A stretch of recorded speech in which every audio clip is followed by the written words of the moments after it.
dos Reis, ao Cordeiro Santo de Deus, glorificarei ao meu Senhor, ao que diz o grande.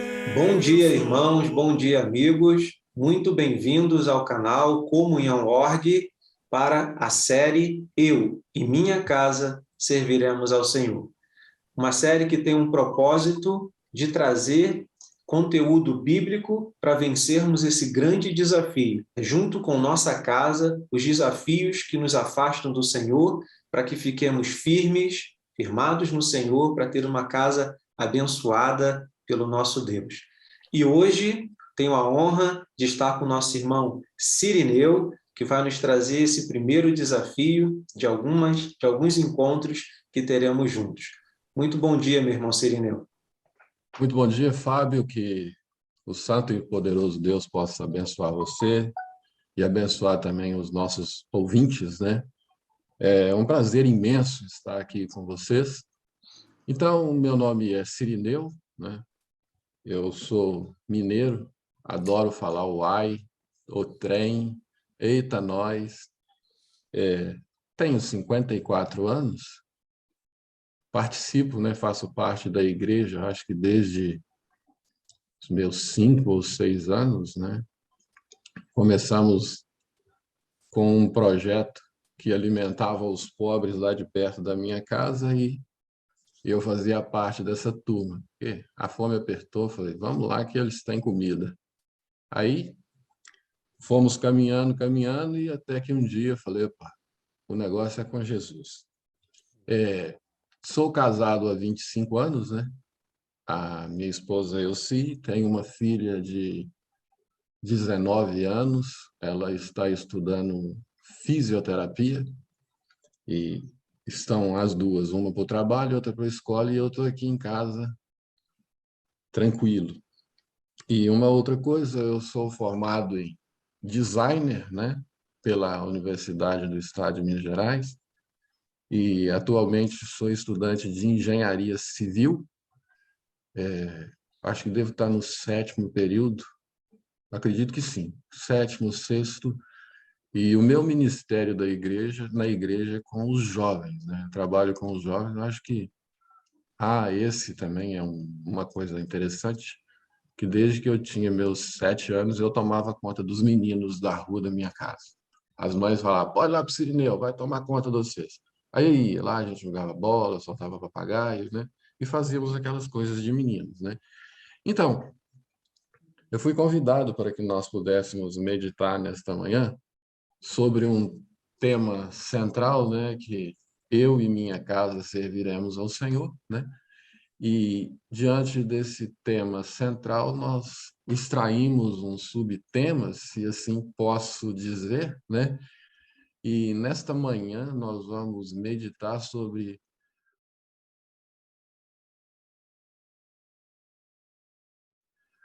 as sutilezas destrutivas dos desejos que os pais têm de proteger e fazer os filhos felizes. Caso tenha algo que não esteja de acordo com outras formas de estudos, né? Depois vocês deixam um comentário aí, fala com o Fábio. Fábio, esse ponto não foi muito bem explicado, ele não é assim. Eu terei o maior prazer de trocar o meu conceito por um conceito novo, né?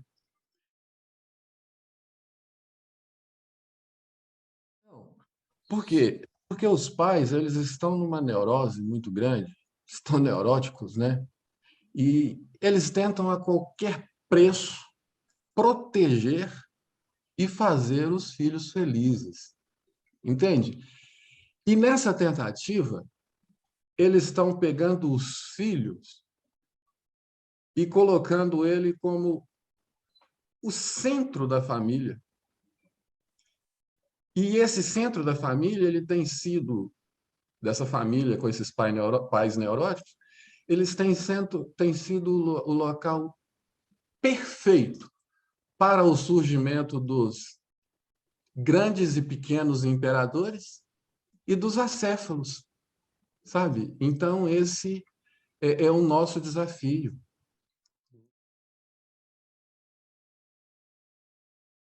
Básico é Gênesis, capítulo 25, versículo 1 ao 6, que diz assim: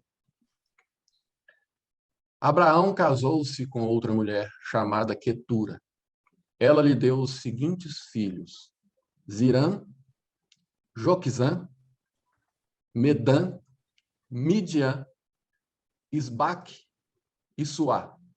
Abraão deixou tudo o que tinha para Isaque, mas para os filhos de sua esposa, né, há textos que usa concubinas, ele deu presentes e ainda em vida os enviou para longe de Isaque, para a terra do Oriente. Né? Então, vamos aqui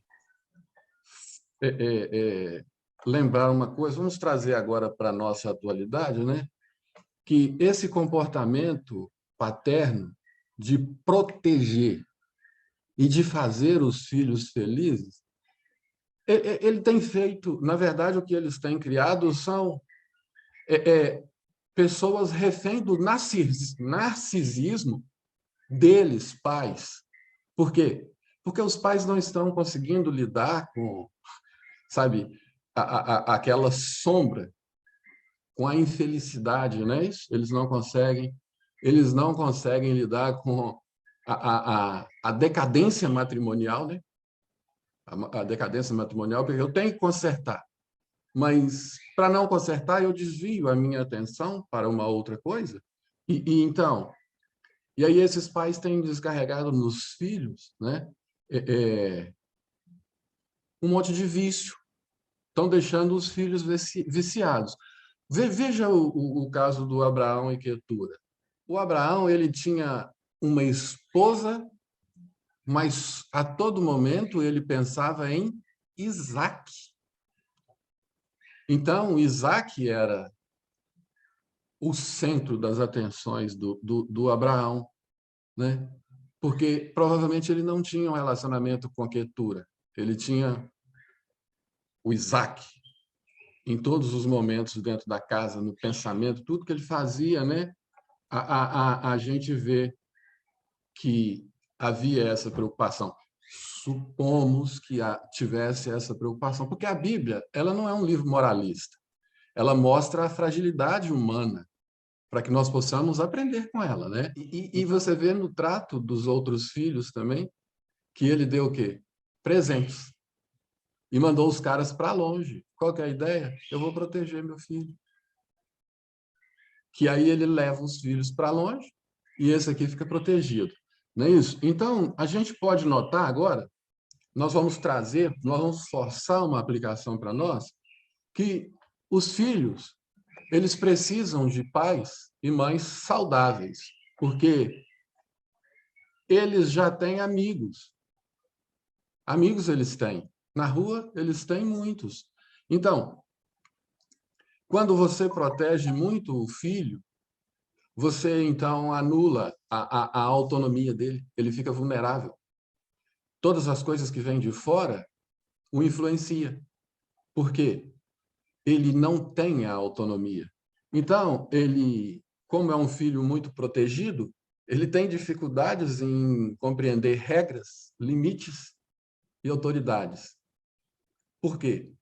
Meu pai me protege, meu pai resolve, né? Uma coisa feia, outro dia eu encontrei um amigo, deve ter 24, 25 anos. Onde você estava, meu querido? Eu estava na casa da namorada. E agora? Não estou aqui esperando meu pai me buscar. É assim, entende? Quer namorar? Poxa vida, mas o pai tem que levar, a mãe tem que buscar? Nós estamos, então, criando uma coisa muito estranha para nós. E essa pessoa que é muito protegida, ela desconhece a negociação, ela não negocia, ela não cede a vez, ela não aceita ficar triste, ela não aceita ser frustrada, entende? Então, veja bem, qual que é a aplicação disso para os pais? O pai ou a mãe precisa devolver para o cônjuge o lugar de destaque no matrimônio. Precisa haver entre eles uma cumplicidade entre eles, não é isso? E eles precisam parar de investir nos filhos e investir no relacionamento, não é isso? E precisa colocar na cabeça deles que é impossível proteger alguém e fazê-la feliz o tempo todo. Não consegue. Isso é impossível. Então, agora vai um conselho do Cirineu, alguns chamam de Sirigaito. Então, lá vai um conselho do Sirigaito. É o seguinte, eu acho que psicanálise, não sei, que diz que as pessoas que desenvolvem as tarefas de casa, elas têm um desenvolvimento cognitivo melhor. Então, os pais, na proteção dos filhos, você pode ver, às vezes fazemos algumas coisas na igreja, algumas festas, quem vai para a cozinha é a mocinha, o menino fica conversando de futebol ou então jogando videogame. Quer dizer, eu outro dia falei com a minha filha, não namora esse cara não, você vai trabalhar para cuidar dele, só. E a mãe dele estava lá perto, eu falei, pois é, você está criando um Palermo aí. Ó, então vamos voltar, nosso negócio aqui. Então, nessa proteção, o que acontece? Deixa seu filho ir para a cozinha, porque na cozinha ele é um cômodo da casa onde ele aprende matemática, português, química, física, biologia, história, inglês. Ele aprende a exercer a paciência, porque todo o alimento ele tem um tempo de cozimento, não é isso? Ele aprende física, porque a panela aquece, passa a temperatura para a água. E ele aprende também que, quando a água ferve, coloca o açúcar, cai a temperatura. Então, a cozinha possibilita que o seu filho desenvolva o cognitivo, né? Ele aprende até finanças, porque ele vai pegar os alimentos, ele vai ver o preço. Aí ele aprende matemática, porque 1 quilo de água é igual a 1 quilo de sal, 1 quilo de arroz, 1 litro de leite, né? Então, tem essas coisas, né? Então, o que as nossas famílias precisam? As nossas famílias precisam voltar ao plano original, o propósito original, que é eu e minha família serviremos ao Senhor. Então, a nossa família, a família brasileira, ela precisa passar pela dor da cura. Tem que passar pela dor da cura. E essa dor é o retorno ao plano original, que é eu e minha família serviremos ao Senhor. Então, retornar isso vai ser dolorido. Vai ser doloroso, porque os pais precisam deixar os filhos crescer. Precisa deixar os filhos aprender com os intempéries e as frustrações que a vida oferece. Tem que fazer isso. E, ao mesmo tempo, ele tem que voltar ao cônjuge, porque o cônjuge é que precisa ser o centro da família, porque os filhos vão embora. E eles indo embora, vai restar os dois. Como os dois não têm relacionamento, a família desmancha, né? Então, esse é um comportamento. É doído para os pais ouvir isso? É. Mas deixa o filho crescer. Deixa ele seguir o caminho dele. Não protege, não. Porque quando a gente protege muito, a gente cria um imperador. E uma pessoa que não pensa. Ela não tem raciocínio, né? E qual que é a dor para os filhos agora? Então, os filhos precisam aprender a negociar. Precisam aprender a ouvir não. Precisam passar pela tristeza. Precisam passar pela frustração. Tem que passar por isso. Porque isso ajuda ele a sair de acéfalo para uma pessoa que pensa, para uma pessoa que raciocina.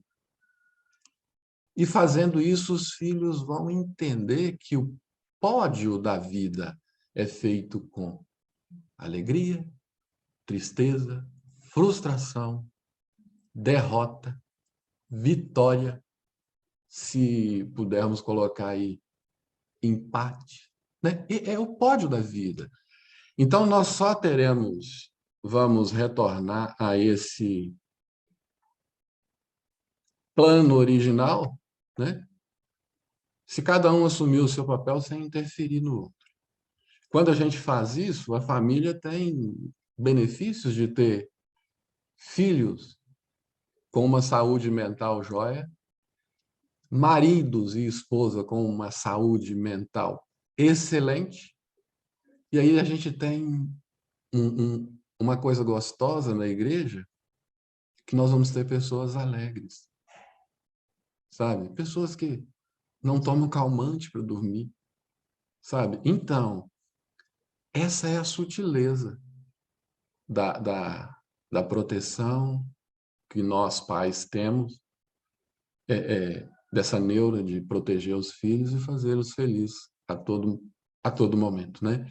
Então, eu espero ter sido claro, né, e ter ajudado vocês.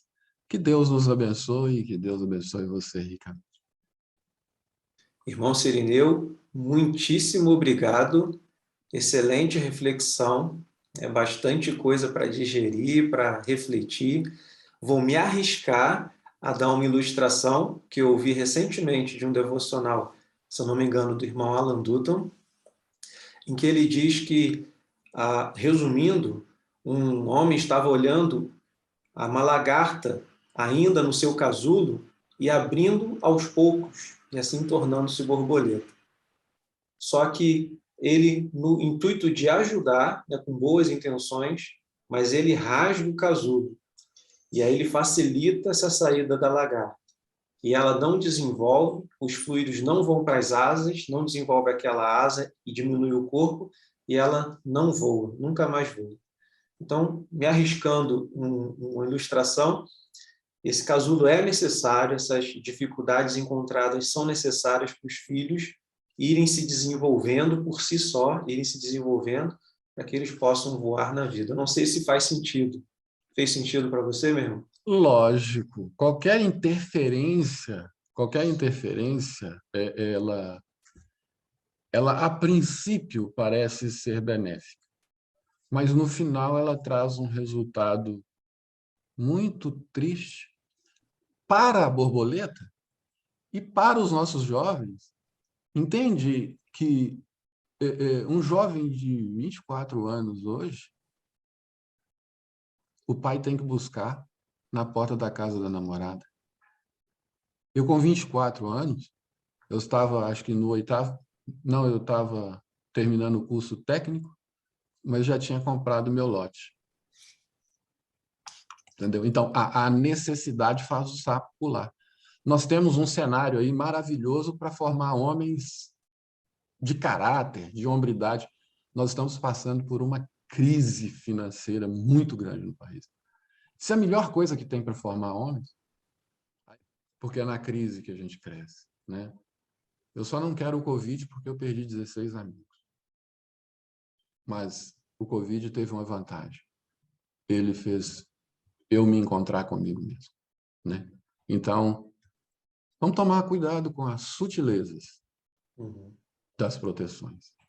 Com você, meu querido. Muito obrigado, Cirineu. Muito bom esse primeiro encontro com o nosso irmão Cirineu, dando continuidade a essa série Eu e Minha Casa Serviremos ao Senhor. Espero, irmãos, espero, amigos, que tenha sido de grande edificação para você, de grande reflexão, assim como foi para mim. Deus abençoe a todos nós e nos vemos, se Deus permitir, no próximo encontro. Até mais, Cirineu. Até mais, se Deus permitir. Inter. Que Deus nos abençoe. Em majestade, Jeová, ao seu trono prostramos nós, em justiça vinde adorar, levantemos nossa voz.